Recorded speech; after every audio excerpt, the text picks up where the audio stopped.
Em 5 segundos, mais uma transmissão de conhecimento do Centro Universitário Internacional Uninter.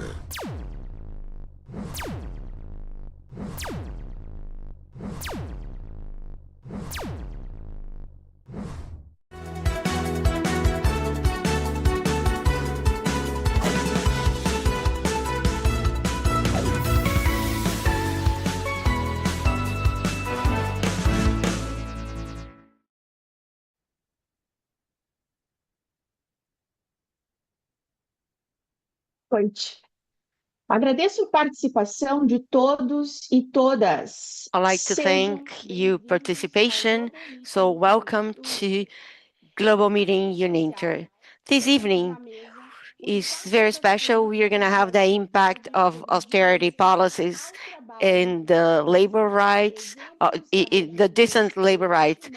The examples from the MENA region, Middle Eastern and Northern Africa. It's a pleasure to thank you all who are here today and those who are able to debate with us today such an important topic. I'd like to thank our colleagues from Uninter, our dean, the schools directors, the studios, marketing, and all professors involved. I'd like to open the floor to Professor Rogério Pereira Cunha.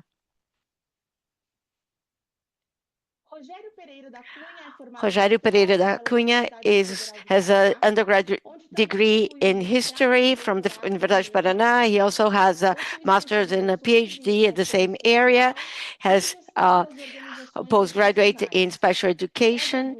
He has an undergrad in philosophy and sociology as well. He has written several didactic materials. He works in in basic education, and now he is a professor at the School of Education at Uninter. Professor Rogério, you have the floor. Hello, Danielle. Good evening. Good evening, everyone. Good evening, our students who are here with us today. Today, it's such an awesome night. I'm here to represent Professor Cruz Belli, who is the coordinator of Language and Society at the Upper School of Education. Now, I'd like to thank our students at first today who is here to follow us. And in this event, it's Friday evening. Everybody's here with this goal and this willingness to be better. I'd like to give my special thanks to those who worked at the backstage to make it happen, marketing, the studio, and all professionals involved that are so dedicated so that such an event could happen. And even more, I'd like to thank our guest this evening that you're going to be introduced to her soon, our dear Sahar, who had accepted this invitation to share with us her reflections on the impact of austerity policies in the right to work in the MENA region. It's a topic that is hugely relevant, especially because it allows us to establish some parallels with our own Latin American reality. Our education school and the area of school and society celebrate today an opportunity to experience such a deep academic and social impact in all of us. So I'm really happy and really proud to be here today. And it's going to be a milestone in our collective journey. I wish you all a night of great academic growth and inspiration. So thank you so much. And I hope you all have such a productive event. I'm sure it's going to be that way. Thank you, Professor Rogério, for your kind words. Now I want to correct in the beginning whom I introduced you. I said those professor is the impact of austerity work on the right of a decent work in Middle Eastern and Northern Africa.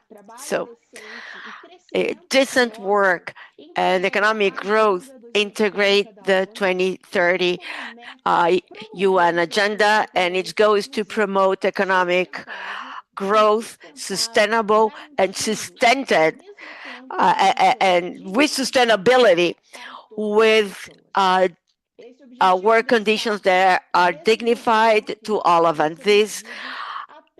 This development, the highlight here is that we cannot measure it only with an increase in our GDP, but also with an expansion of formal work, social protection, the end of forced labor and child labor, and also the respect to labor rights. In this context, the context of decent work created by the International Labor Organization includes not only the creation of positions, but also quality, security, and equity to these positions.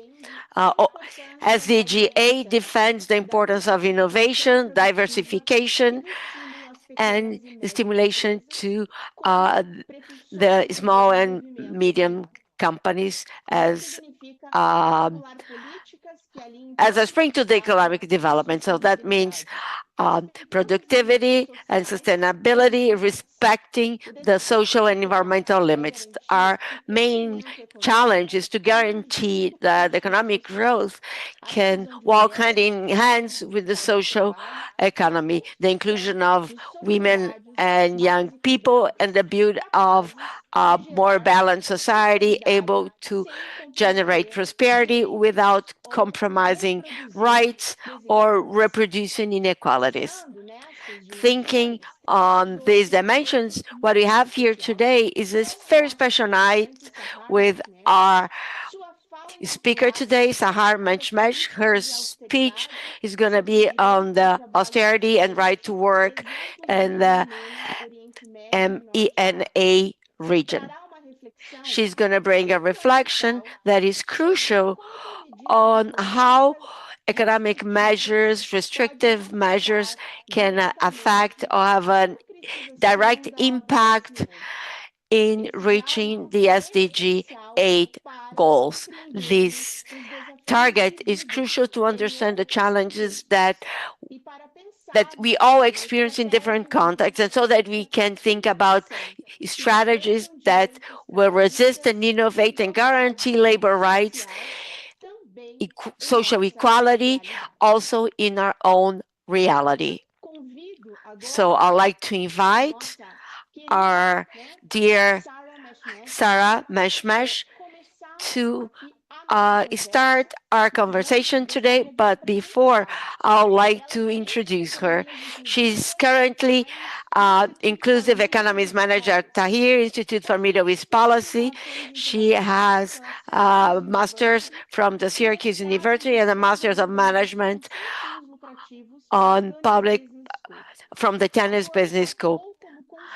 She has worked as a consultant and analyst for public policies together with different other players in Tunisia,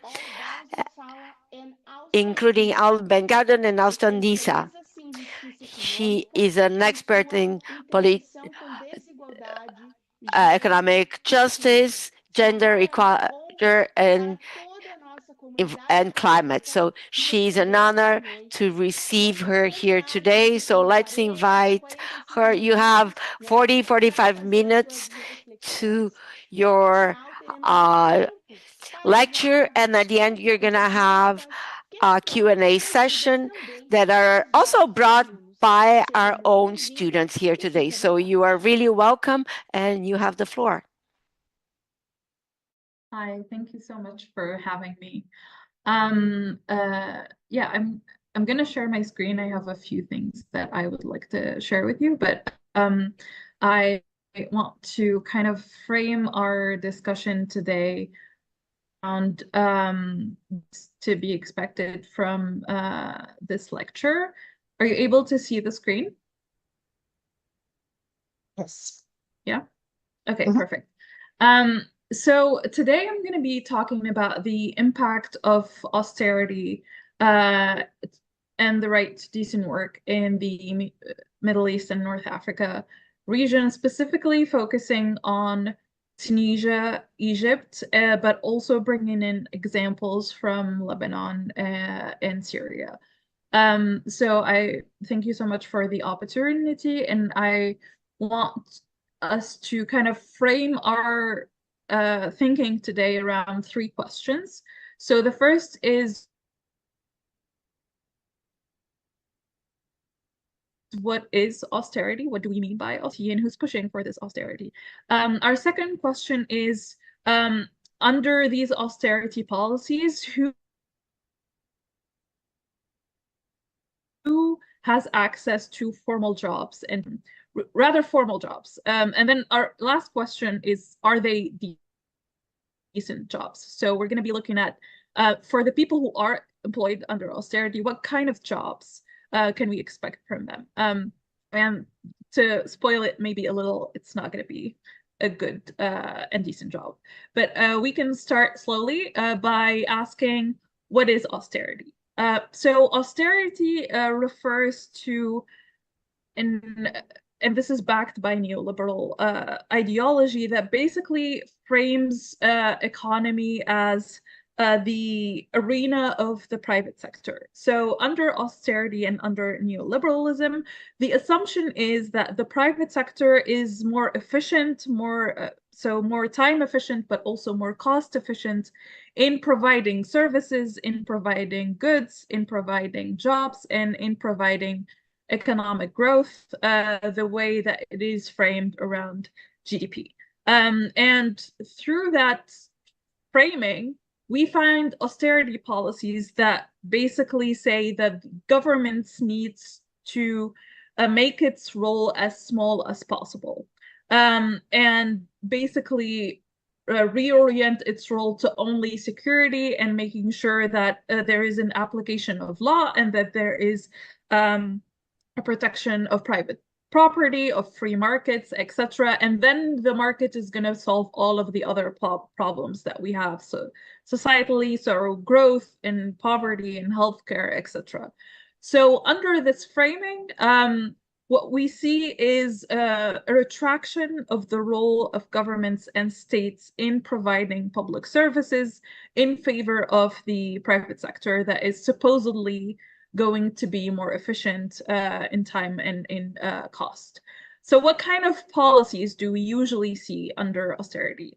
We see a lot of cuts to social protection programs, specifically on subsidies. So if a country has, for example, a universal subsidy on bread, meaning that the government decides to fix the price of bread and it is paying the cost between the actual cost of bread and the fixed price. So that is a universal subsidy, and usually under austerity, those are cuts. So we say the prices are liberalized. So whatever the market decides, that's going to be the price. We also see a lot of hiring and salary freezes in the public sector.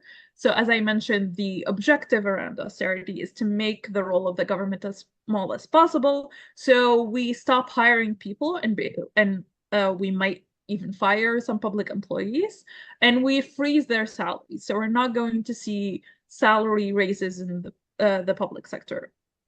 Another main policy is privatizing of state-owned enterprises.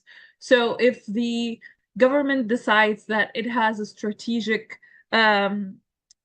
interest in being, for example, the only provider of tobacco in the country, then austerity says, no, you're not an economic player. You need to stay in your role, and the market is going to take that on and be more efficient than you. Which I'll come back to why that's a bad idea later. We see a reforming of pension system. So, for example, we say that the National Social Security Fund is too overwhelmed. It's not able to provide pensions for people and retirement money for people. So we're going to reform the system in, for example, increasing the age of retirement. So instead of people being able to retire at 60, now they have to work until 64. and we might decrease the amount that they get at retirement. We also see labor market flexibility. I love how they use the term flexibility as if it's a good thing. It's basically the right to fire people and hire them at will. So they say it's too much to expect from a company to know the number of employees it would need in the next 3 years, so make it more flexible, and that way you create more competition. But really it gives the upper hand to the corporations who are able to kind of cut people, not because they're not efficient or not producing enough, but because they want to, quote, maximize profit. So we see a lot of precarity, and we're going to talk about that later. There's a few things around taxation that I'm not going to get into details with, but we usually see value-added taxes increase and a decrease on income taxes, and that could be corporate income taxes or personal income taxes. And we see a lot of public-private partnerships, so that means that if the government wants to build infrastructure, it's going to partner with the private sector and pay them all of the money, but the government takes on all the risk for the project, etc. So I'm not going to get into the details, but I'm going to focus on the labor aspect of the policies. So who decides on these austerity policies and who pushes for them? So we have 3 major actors that we see pushing for austerity on the global and the national scale. So some governments themselves align on the neoliberal spectrum, saying that, yes, the role of the government is to be as small as possible economically and leave the economic activity planning, etc., to the private sector. An example of that in the Middle East and North Africa region is Lebanon, where the government has historically stayed out of the economy through policy, but really the economic elites are also in the government. So there's not really that separation happening. And in another key player is the private sector. And here we hear a lot from business leaders or business confederates saying that, listen, you as a government are taxing me too much, you are regulating me too much, you are restricting my ability to invest in X and Y sector. I need you to get out of the market. I am able to take on that role. Another key player is international financial institutions, and here we can mention institutions such as the International Monetary Fund, the IMF, or the World Bank, that have historically pushed for austerity through lending. So, for example, for the global South countries, they usually need more financing, in part because of the austerity, because they're decreasing their taxes on corporations, etc. So they don't have enough money to invest in the things that they want to invest, such as healthcare, such as education, etc. So they need money, and that money comes from international financial institutions such as the IMF and the World Bank. But the IMF and the World Bank say, listen, I can only give you this money if you enact austerity policies, if you cut public spending, if you decrease taxation on corporations and wealthy individuals, etc. But even when countries don't need IMF and World Bank programs, sometimes their access to other international financial options depends on the okay of the IMF. So, for example, from the region, Algeria doesn't really need an IMF program or a World Bank program. Algeria is an oil-rich country. It has a lot of gas and oil that it exports, but it still needs some access to international markets. But international markets, from private lenders to public lenders such as governments, say to Algeria, listen, I can only lend you this money if you get the okay from the IMF that your current policies are okay. And the reason also why the IMF and the World Bank pushes for that is to say, listen, I need to guarantee that you'll give me back that money. So I need you to prioritize debt repayment over investing in public services services such as infrastructure or healthcare or education. So under this umbrella of policies of reduced government spending, reduced taxation on corporation and wealthy individual versus higher taxation on consumption that would ultimately affect low-income individuals more. And here, one of the reasons why we see those policies such as low taxation in corporation is the logic that, listen, if you don't tax corporations if you lower taxation on corporations, it would encourage more people to invest in corporations, to invest in the private sector, and that would eventually create more jobs.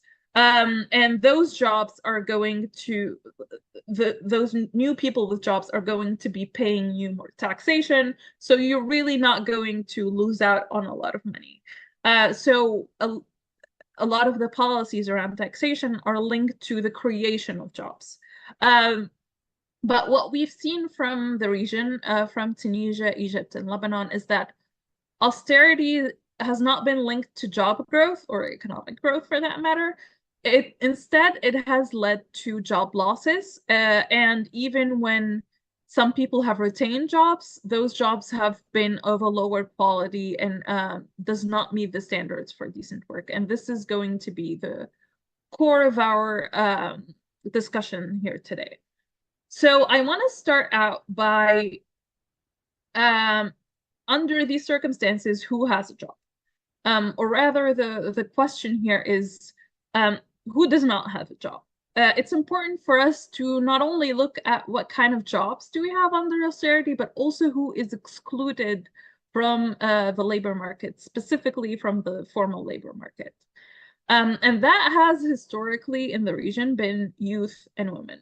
And I'm going to, for the next part, I'm going to focus on women, specifically on the gender inequality that is created by austerity in the labor market. So how does all of the things that we talked about affect women specifically? I want to be clear that it affects both women and men, especially people in low socioeconomic situations, but it has a triple cost on women. What we usually hear about austerity is that it restricts access to services because now your education is privatized, your healthcare is privatized, so you don't really have access to those.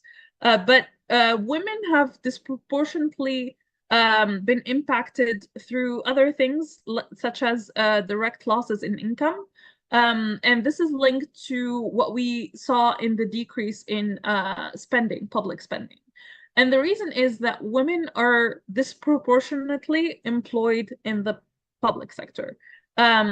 We find that women are in the public sector more than the private sector because of many reasons, but two major ones is that there is still, unfortunately, a discrimination against women in the private sector, in the economy as a whole, in terms of recruitment and promotion, but it is more prevalent in the private sector.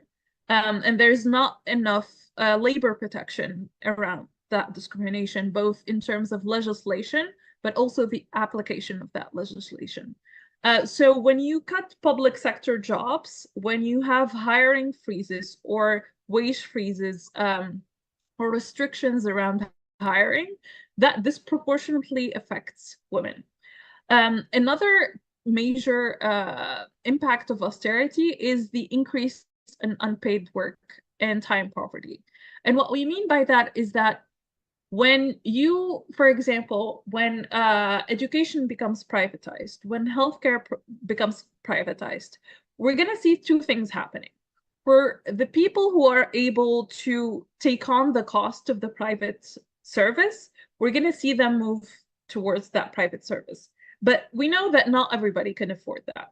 And for the people who can't, it is the women that are going to be the players as shock absorbers for those crises. So it is women that are going to stay at home to take care of a child, to provide their education. It is the woman that is expected to also stay at home to take care of the elderly if they don't have access to private elder care or private hospital bills, etc. So there is an increase in the unpaid care work of women, and that leads to time poverty. And what we mean by time poverty is that women no longer have the time to, one, rest, and we know that the right to leisure is one of the fundamental human rights for everyone, but also they don't have the time to take on full-time, formal employment. They don't have time to go and seek jobs. They don't have time to network to get those jobs, etc. And we know that in the region, specifically in the Middle East and North Africa, many of the employment opportunities comes through networking, through talking to people, etc. So we're going to see more of the numbers later in terms of how we've seen a decrease in public spending and how it directly led to the exclusion of women out of the labor force. And I say exclusion, not unemployment, because those two things are different. So first, let's briefly talk about what are the factors of employment? What decides if a person gets employed or not? And this is a few factors. So on the supply side, meaning that the person seeking the job, what their qualifications are, matters. So education matters. And we know that in some parts of the world, access to education for women is below the access of men towards education. This is the case in Tunisia, but in the recent generations, it has shifted. Women tend to be more educated than their male counterparts, but that has also led to more unemployment for women, and we'll talk about why. Another important supply side issue is mobility. So we know that women are less mobile, especially in the Middle East and North Africa. Mobility refers to the ability of a person to move towards a job. So if I was in one part of the country and I got an opportunity in another part of the country, can I move to the other part of the country? And that there's a lot of deciding factors. So is my family okay socially with me living alone in a big city? Security is also an issue. So is it safe for me to move towards that part of the country, etc. And generally, men tend to have more of that mobility and flexibility. Another part is reservation wages. So do I have a minimum salary that I am willing to accept? And if so, what is it? And sometimes this plays a role in that if women are not expected to work, that sometimes they have higher reservation wages, especially in the middle class. So they might choose to stay at home and not take a job opportunity because the wage was too low. But for men, there's this gendered expectation that men are expected to work. They need to be the provider, etc. So they might take lower wage jobs.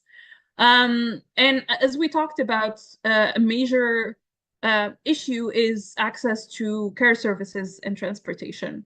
So for women who are expected to perform the care duties in the family, be it to their husband or their children or their parents, etc., are they able to find a childcare for their child or an elder care for facility for their parents? Are they able to find transportation safe and secure towards their job?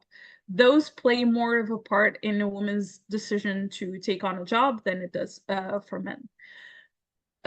Those are the supply side issues. So what women and men think about when seeking or accepting a job. But there are also demand side issues. So when we talk about the preference for male candidates, so a private sector employer, as they try to find a person for that job, they might have a preference for male candidates, and this is not necessarily related to societal discrimination against women, although that's definitely one major factor.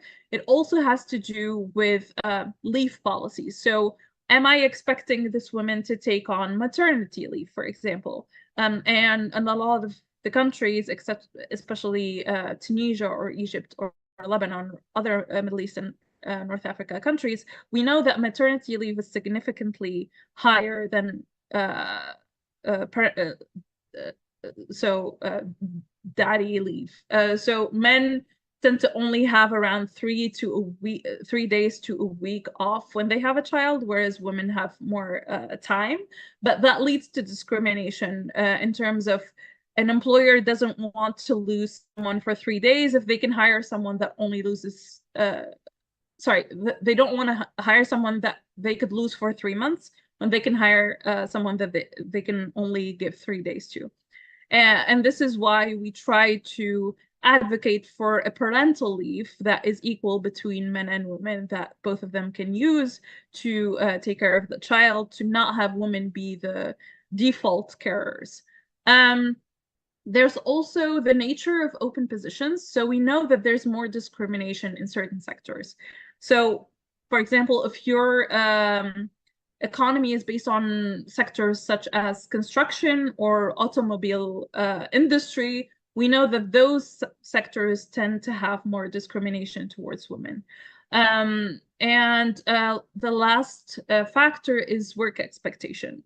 So if you're expected to take on overtime, if you're expected to stay on late at night, if you're expected to be flexible over the weekends, etc., women tend to have more care duties, as we mentioned, and more security concerns, and that leads to them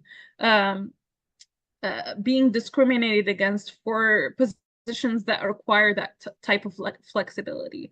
And austerity directly impacts that because you're expected to be flexible for your work. And this is not flexibility for the worker, for example, having more remote work options or more leave options, but rather flexibility for the employer to bring you in whenever they decide that they want to bring you in, etc. So, but to talk about more of a concrete example of this, we can talk about what happened in Egypt.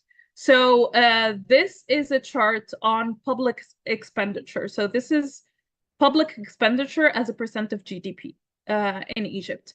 And we saw in Egypt, just to give you kind of a context, started an IMF program in 2016.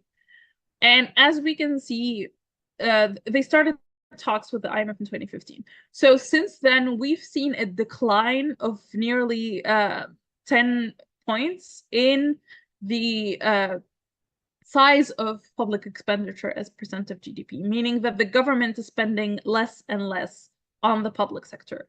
And that has, and even in the amount that has decreased, we've seen a shift in what is prioritized in terms of spending. So here you can see the different types of spending that Egypt did from 2015 on. And we've seen the yellow line, for example, is interest payments. So what it pays on loans. And we've seen that increase really just a high rise. And then if we look at the blue line, not the light blue, the dark blue, that's capital expenditure. That is what it spends on infrastructure. We've seen that increase significantly, and I'm going to talk about why.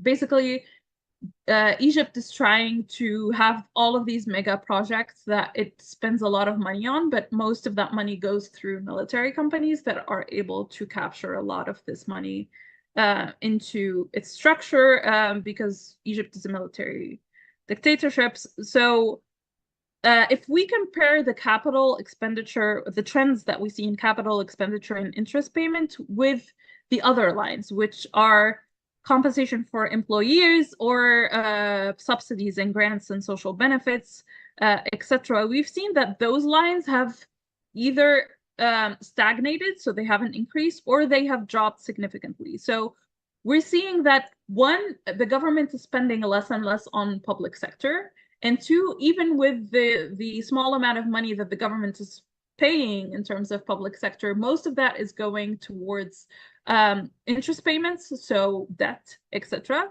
and the recycling of debt. And we've seen that it's spending more and more money on infrastructure and mega projects that don't necessarily lead to sustainable growth or social benefit. So what has been the impact of this kind of spending? If we look at the labor force participation rate in Egypt, and here, this is what I meant in terms of what is the difference between women excluded from the labor force versus unemployment. It's not enough to look at unemployment as a number, because unemployment only looks at the people who are either employed, looking for employment, so employed or looking for employment. It doesn't take into account the number of people who are outside of the labor force. And we've seen that the labor force participation of men and women in Egypt there's a big gender gap. For women, it's only 20% of the population that are either employed or seeking unemployment, versus nearly 80% for men. So already women are excluded from the labor force. And we've seen that kind of exclusion has, and that gap has increased post the IMF program. So we've seen, I don't know if you can also see the cursor, in that women's labor force participation fell off a cliff. This is for young women after the IMF program. And it's the same in Tunisia. We find this big gap between men and women in terms of who is in the labor force. And we also find a big gap in terms of unemployment. And here we've seen that big gap increased after the revolution in 2011 and the start of IMF programs in 2013, and has never recovered since. And that gap is worse for college graduates. So we find that women who have a higher education degree is more likely to be unemployed than women who have only a high school diploma, for example. And this is because of what we talked about in terms of sectors. So in Tunisia, one of the major sectors is automobile reparation and construction. And industry. And we've seen that those kind of sectors have a high discrimination rate for women. Sorry, this is in French, but I'm going to translate as much as possible. So most of the open positions or jobs available in Tunisia are blue-collar jobs in these sectors. So reparation of automobiles and motorcycles, construction industry, production and distribution of electricity and services. And these numbers are what is the employer preference for the different genders. So for example, in the reparation of automobiles and motorcycles, we find that 55% of employers prefer male candidates versus 35% who are indifferent to if it's a male or female. In construction, the preference for male candidates is at 71%. And this is for the blue-collar jobs, which are most of the jobs in Tunisia. So as we see the construction of the economy itself and the push towards more private sector employment means that women are going to face higher discrimination in access to jobs. And these are numbers in terms of the percentage of females employed in general and then in the public sector. And as expected, we find that women are disproportionately employed in the public sector. So they only exist at 25% of employed people in general, but they are 36% of the people who are employed in the public sector. So we find that women and youth are completely excluded from access to jobs and formal employment, at least in the formal sector. But for the lucky few who are able to find jobs under austerity economy, what kind of jobs are we seeing? So I'm going to take the example of the textile industry in Tunisia.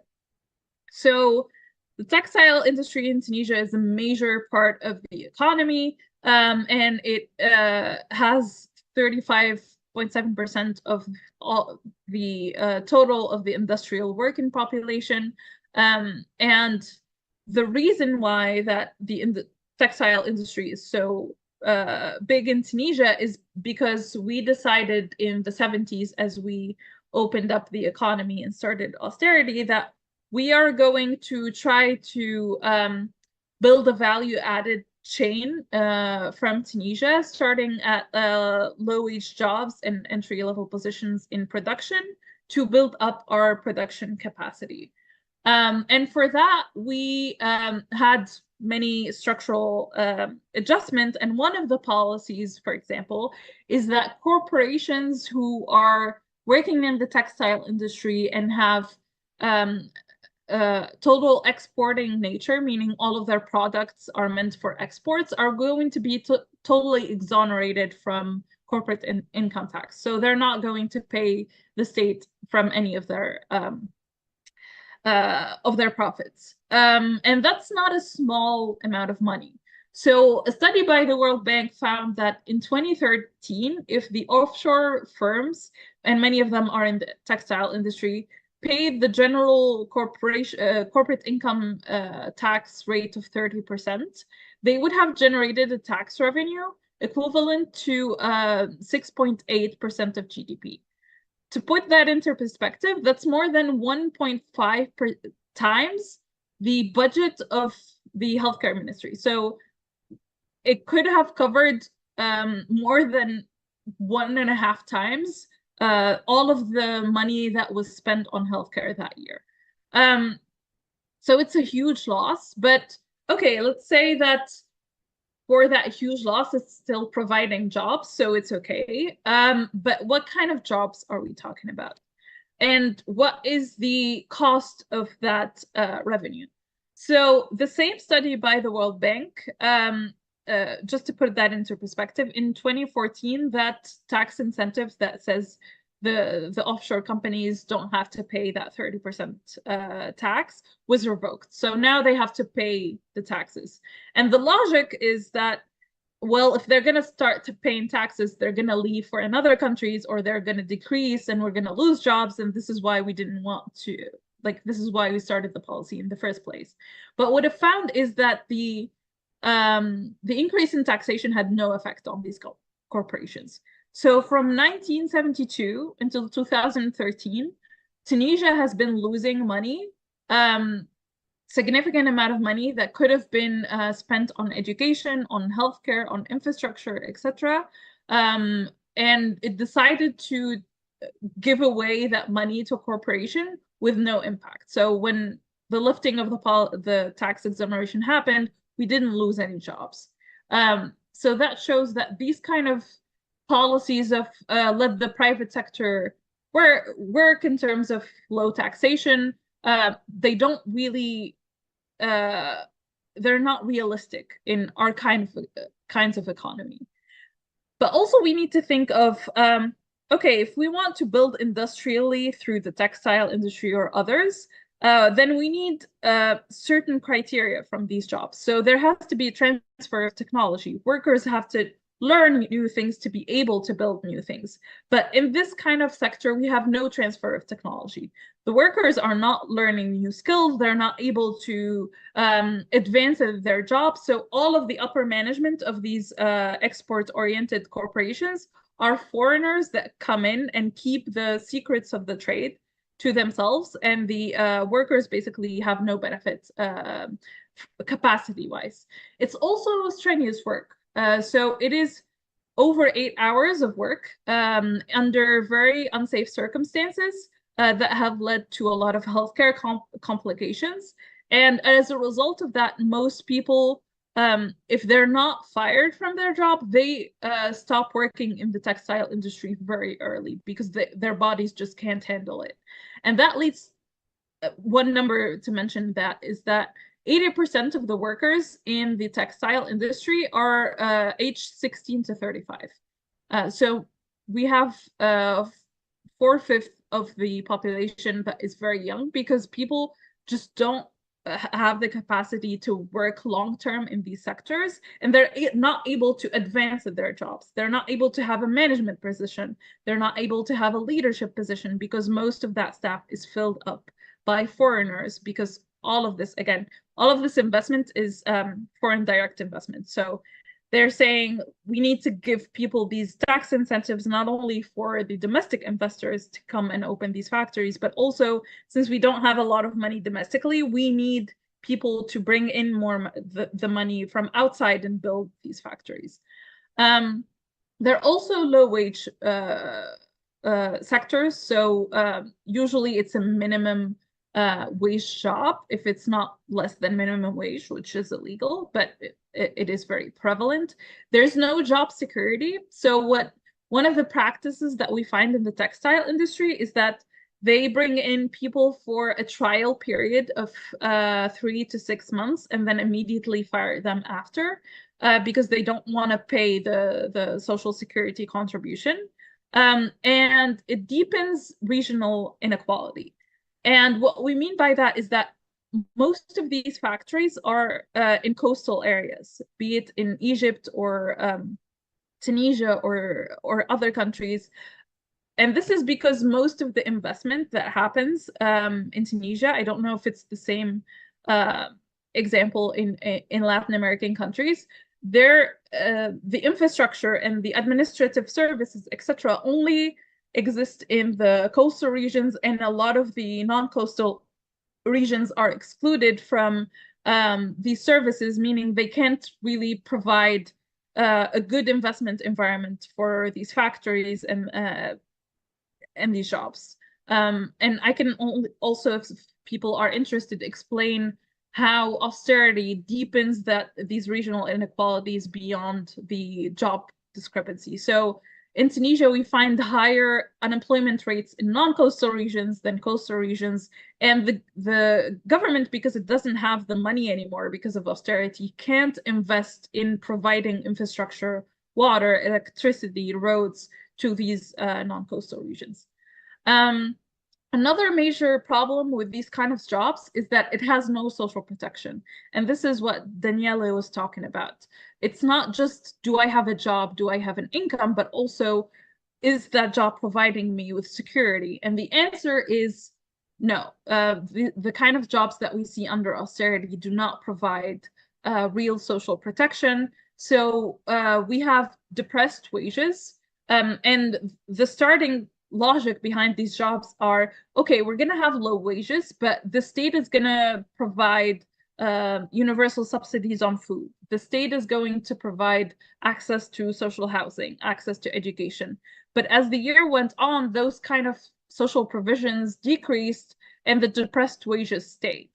So what we find in 2022 is that only 30% of the population in the Middle East and the North Africa region is covered by at least one social protection benefit. And here, just a couple of things. The social protection includes retirement, it includes sickness insurance, it includes unemployment insurance, it includes benefits for disability, for maternity, etc. So only 40% are covered by at least one. So less people are covered in all areas of social protection. And this is below the global average of 46.9%. This drops to, this kind of social protection coverage drops to 15.4% for children. So children tend to be less protected socially. It drops even further to 7.5% for people with disability. And it drops to 8.7% for people who are unemployed. And this is because most of the social protection schemes around sickness insurance, around healthcare, around retirement are linked to employment, formal employment, which is why we focus on formal, decent work. So if you don't have a job, you don't have health insurance, you don't have another stream of income, you're not contributing to retirement, etc., which put you at a higher risk for poverty. So what we see is that the IMF or the World Bank would come in and say, listen, if you have a universal subsidy for bread and for pasta or whatever, we're going to take that out, but don't worry, we're going to give direct cash assistance to people who need it. This is the targeted approach, meaning that I'm not going to give universal bread subsidies to everyone, because then rich people are also going to benefit from that. Instead, what I'm going to do is directly give cash to poor people, and that's going to help. But the problem with that is that when looking at these kind of programs, we find that they are exclusionary of poor people, meaning that if you're poor, you are unlikely to be able to access these programs. For example, they have a 50% exclusion rate in Tunisia, Egypt, and Lebanon, meaning that half of the people who are in poverty don't have access to these kind of programs. And this is also across many other countries. And the reason for that is, one of the reasons for that is that poverty is so dynamic in the region. People fall, because of the lack of social protection universally, people fall into poverty and out of poverty really fast. For example, in Lebanon in 2022, the poverty rate was at 44%. And that was before the recent war that happened. It reached 70% in some areas, and we find that at least 70% of the population are income vulnerable, meaning that they don't have a fixed income. And the kind of programs that the IMF and the World Bank are proposing necessitate years of verification of people before they can see benefits. They have people waiting from 2017 until 2022 to be enrolled in the program. Meanwhile, they could have fallen out of poverty, they could have fallen into extreme poverty, etc. And that's not taking into account in these kind of programs. So what we see is that people are expected to work longer in terms of years. People have lower access to jobs in the formal market, especially for women and youth. Even the protections that did exist in the formal market are being rolled back, and that the universal programs that used to kind of replace the low wages are no longer there. So we're seeing more precariousness and more informality. People are working more on the black market. They're working more outside of the organized economy, and they also don't have job security. So they're being fired more frequently. They're having to look for employment. They're having to also looking for new employment necessitates costs in terms of time, but also money for transportation, etc. So we don't see any security and protection and stability for people in terms of labor anymore. And this has been kind of how do you say, deepened by some other factors. So what we saw, and this is both economic but also political, is the backsliding of labor rights in terms of the right to unionize. And we've seen that right come under attack in many countries. And this is linked to austerity, because austerity necessitates that workers don't have the power to negotiate for higher benefits, higher wages, higher protection, and really give the upper hand towards employers, towards capital, towards private markets and equity markets. So we've seen a weakening of the bargaining power of workers, and workers mostly bargain through unions. So they come together, they say, we want a wage increase, not just for an individual, but as a whole, as a group.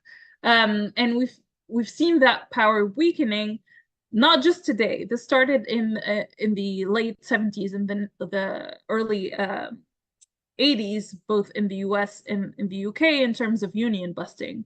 So the government refusing to talk to the unions, firing people, and especially union leaders across the board. And we've seen that practice continue in the Middle East and North Africa. So in the last 6 months alone, we've seen in Egypt and Tunisia a major backsliding of the right to unionize. So Egypt's new labor law necessitates that if a union is going to go on strike, it has to give a 10-day warning to the employer, which is kind of ridiculous because circumstances change in terms of the bargaining that happens between the union and the employer, and expecting a 10-day warning is only going to give more time for the employer to kind of put pressure on the union to not do the strike. It also necessitates that when the union decides to do a strike, that they inform employers of when the strike will end, which is more absurd because a strike is only supposed to end either when the union and employer find a compromise or the demands of the workers are met. And to expect a union to know when a strike is going to end ahead of even starting the strike and knowing the position of the employer only puts the union at a weakened position vis-a-vis the employer. The new law also prohibits strike in what they call strategic and vital sectors, but the law doesn't have a list of what these strategic and vital sectors are. It gives the discretion to decide that to the government. So the government can decide, listen, telecommunication is a strategic and vital sector. You can't strike there, or textile is a strategic and vital sector, etc. So it gives the government a lot of leeway in how to interpret the law, and it restricts the workers in terms of their ability to demand their rights in the sector that they work. It also doesn't make a distinction between vital workers versus non-vital workers in whatever sector. So, for example, you can say that the municipality work is a vital sector and strategic sector, but if the cleaners that are the support staff that in that administration want to strike for higher wages, you're going to treat them the same as someone who's handling finance, for example, that needs to keep working. So all of these new restrictions make it nearly impossible for workers to unionize, to demand rights, to demand more protection and more stability and better conditions. In Tunisia, the unions, especially the national union, has been under attack recently, both in terms of figuratively through narratives, but also physical attack. We've seen people break into the headquarters of the national union, and then we've seen that the president comes in to justify that break-in, to say it's just people's right to protest. Another government decision right after the attack came in discussing rolling back automatic union subscriptions for public workers. So right now, public workers are automatically enrolled in unions, meaning that they automatically have the protection of that union, they automatically contribute to the financing of that union, etc. And the government wants to stop that automatic enrollment and weaken the position of the union and weaken the position of individual workers to seek the help of the union. So I don't know where I am on time. I might stop here.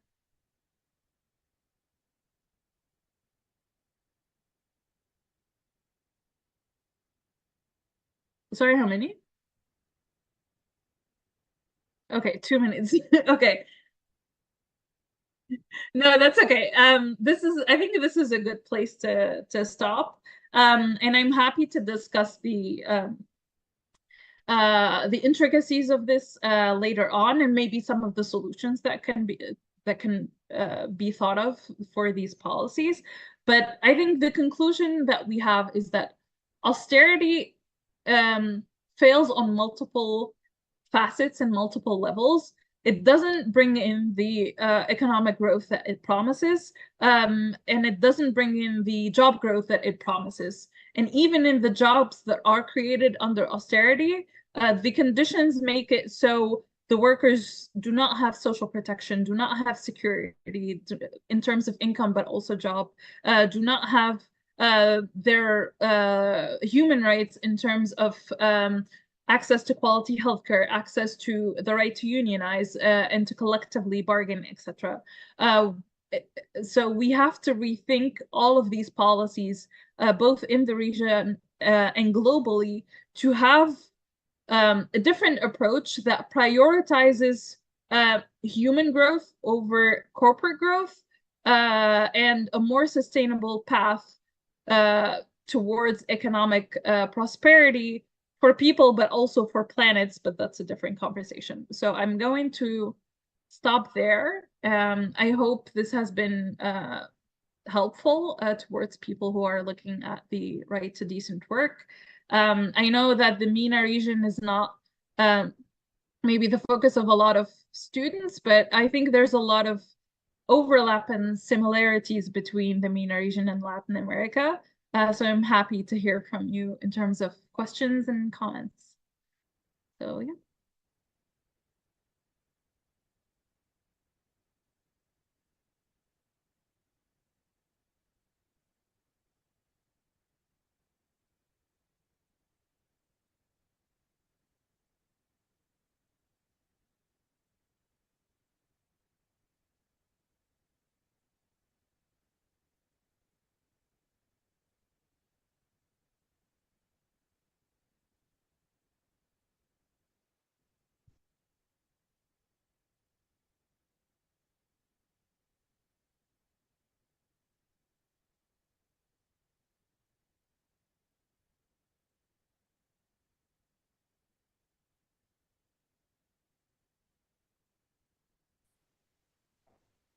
Sarah, fantastic lecture, as you said. Actually, there are very similarities between the MENA region and Latin America. Every time you're bringing your data, your research, these parallels came to mind. I have many questions, but for a matter of time, I'm going to ask you just one question. But Dani promised that if we have time, I'll be able to ask more questions. So actually, I'm going to ask you two questions. I'm going to be bold here, and if feel free to comment or answer the question. The first question is, you talk on your research about the international intervention through IMF, the International Development Bank, but how the political elites are in agreement with this project, or were they captured by this project? That is my first question. I want to understand it a little bit more. How the political class, how the economic elite from this region see themselves. Are they being swallowed by foreign capitals, or they are having benefits for their own groups? And the second question that I'd like to ask you has to do with the following. It's very clear that there is a problem of deregulation there and here in Latin America. My question is, here in Brazil, we have the Ministry of Labor, we have inspectors, and they work very strongly in trying to prevent labor similar workers that work under modern slavery. And these people are submitted to such precarious conditions that they were captured by a situation that they ended up in this type of work as slavery. It's a problem all over the world. I want to know how it happens in your region, in Middle Eastern and Northern Africa. But if you have more time, I have many other questions.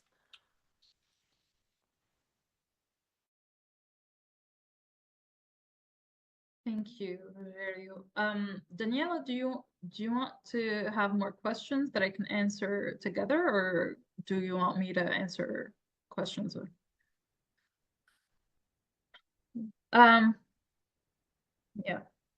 Let's get one more question, and then let's get one more question, and then I can answer 3 questions and move on, just to make sure that we're aware of time.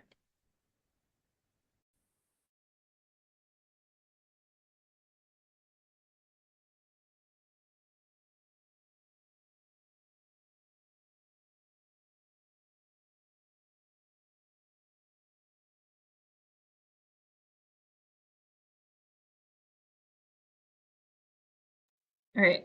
I think those are excellent questions, and I'm so happy that the presentation has given birth to these questions, because they're very relevant. So I will start with the IMF and the World Bank and their connection to domestic political elite. And that changes based on context. So it's not the same in Tunisia versus Egypt versus Lebanon, but we do see some similarities.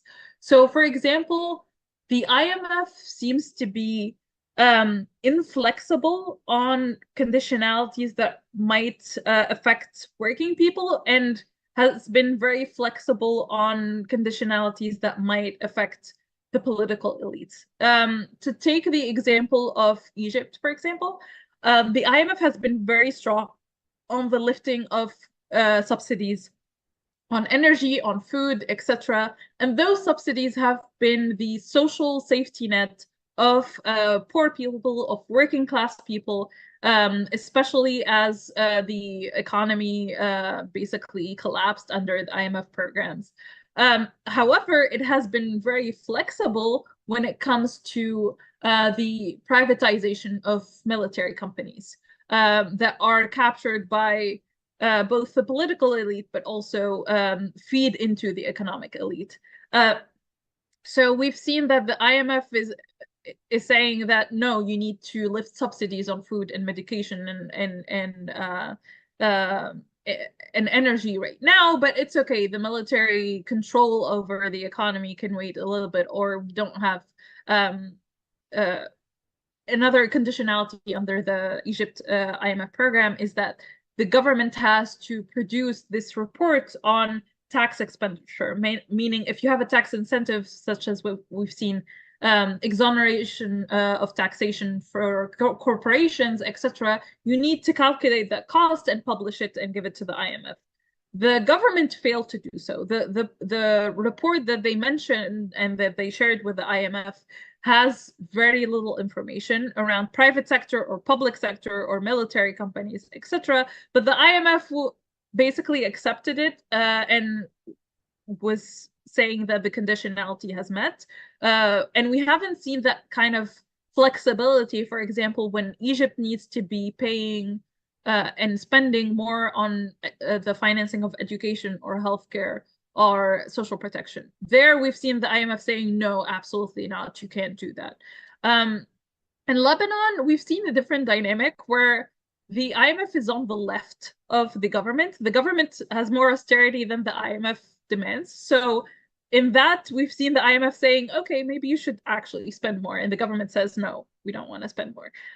So it depends on the context, because it depends on the power of the political elite and how entrenched they are with the economic elite. So in Lebanon, the economic and political class is basically the same. The heads of companies are also MPs in parliament.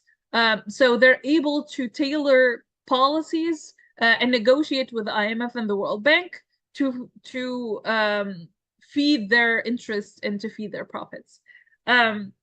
So yeah, I hope that answers the question in terms of it being context specific, but also we know that the political and economic elite are the ones leading negotiations with the IMF and the World Bank.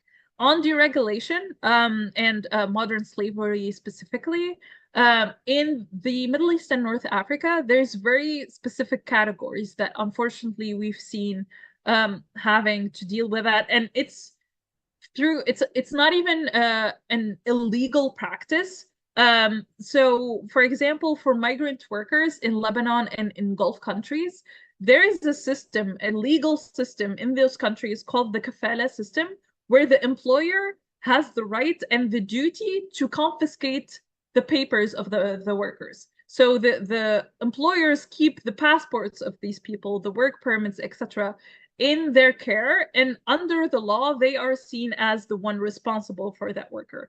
So if the worker decides that they want to take a vacation or they want to change jobs, etc., they can't do that because their employer legally detains their papers, and that immediately puts them under a form of modern slavery that is legalized through the system.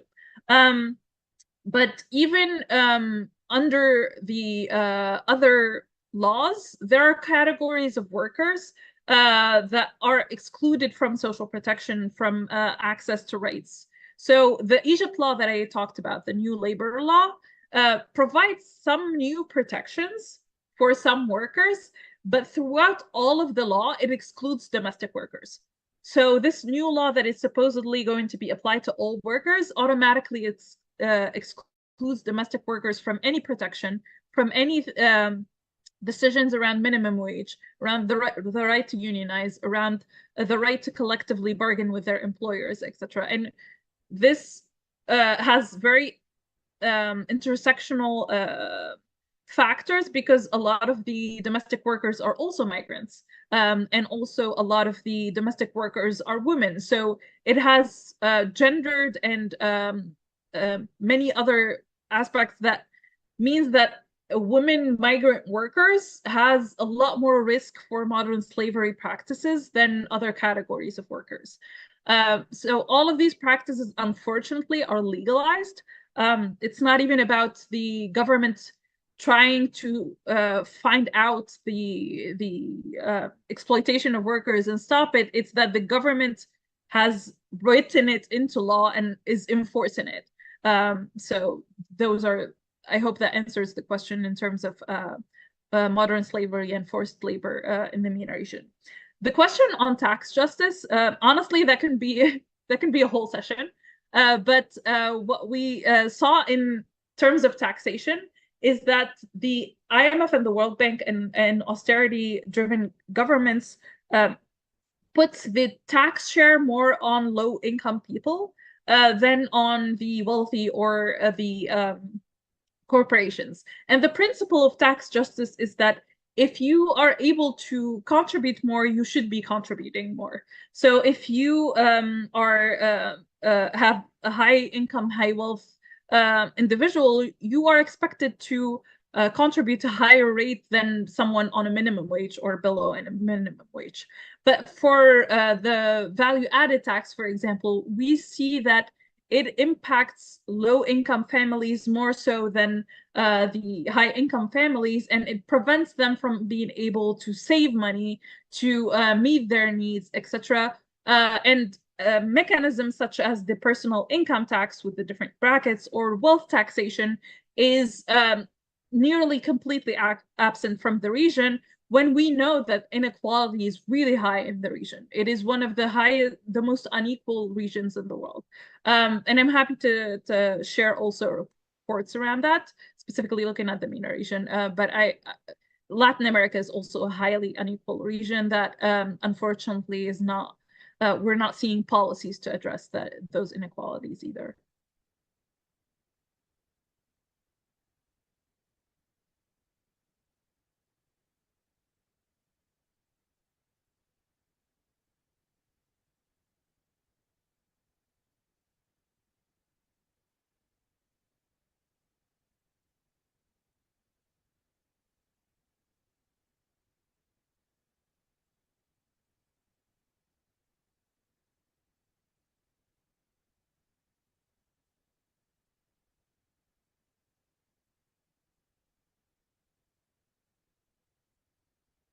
I think, as you mentioned, it's not, you can't really rank human rights in terms of this is more important or this is less important. So I like the framing of the questions in terms of how much would having the right to decent work be fulfilled to help fulfill the other rights.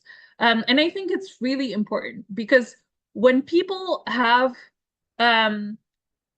security in terms of income, in terms of access to basic services such as healthcare and education, they are less likely to engage in conflict, for example. So that sets us up for success in the goal around peace and around prosperity. When we meet the socioeconomic needs of people and fulfill their need to contribute to society in an equitable way, we're also allowing them to have access to quality healthcare and access to education, etc. So all of these rights are interlinked, and when we decrease inequalities, we're also building towards more democracy. So we know that right now, even with traditional democracies, we're seeing capturing of the system by economic elites. And we've seen the intersection that has been between the political elites and the economic elites in terms of the economic elites driving policy, and sometimes them being in the political class themselves. So it also is these kind of framings of austerity and the consolidation of power in the private sector in capital is detrimental to important things like democracy, like the right to expression, like the right to press, etc. We've seen some newspapers, for example, the Washington Post, that is purchased by Jeff Bezos, and then he said that you can't talk about anything except the freedom of speech, and you can't talk about the economy, etc. So we've seen that these kinds of policies that entrench the inequalities, both economic and political inequalities, meaning the power that people have versus the power that capital and corporations have, are detrimental and harmful towards all of the other rights, and have only worsened the conditions of people, have led to more conflict, have led to more human rights violations around the right to freedom of speech, the right to freedom of the press, etc. So it's the socioeconomic rights do not exist in a vacuum and are not isolated from the political and individual rights and freedoms. And one is necessarily going to improvements in one would necessarily lead to improvements of others, and ranking them or prioritizing one over the other can only help the interests of some political elites that try to isolate the two and say, no, you have to prioritize this right now, because yeah, I think we need to think about the rights as a whole rather than isolated, and we can only work through an intersectional lens that looks at different rights and different people, and make sure that we center those rights in our policy making rather than centering indicators such as GDP growth, etc., that doesn't really give us a lot of ideas of how people live rather than how economies are directed.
Hello, everyone. Thank you, Professor Danielle. Thank you so much for this global meeting. I'm Professor Flor for the School of Music and Culture.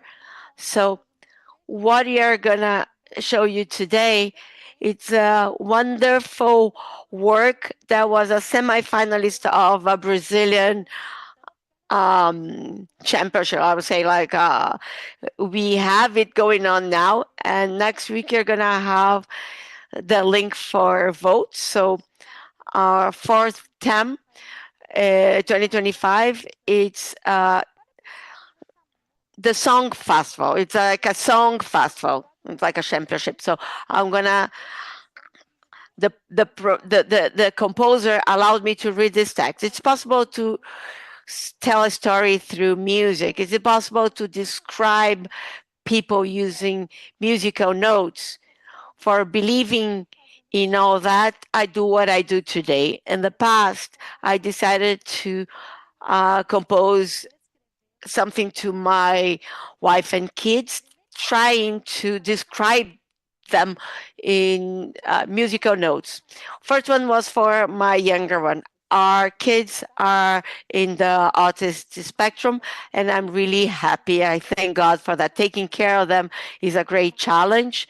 It's an adventure in terms of knowledge, and I've been discovering so much about me more than about anything else, about the character who inspired this song. My younger son is very smart, very active, and lives the world in his own way. He doesn't use words to communicate, and he doesn't need it. So let's listen to from Davi Matos.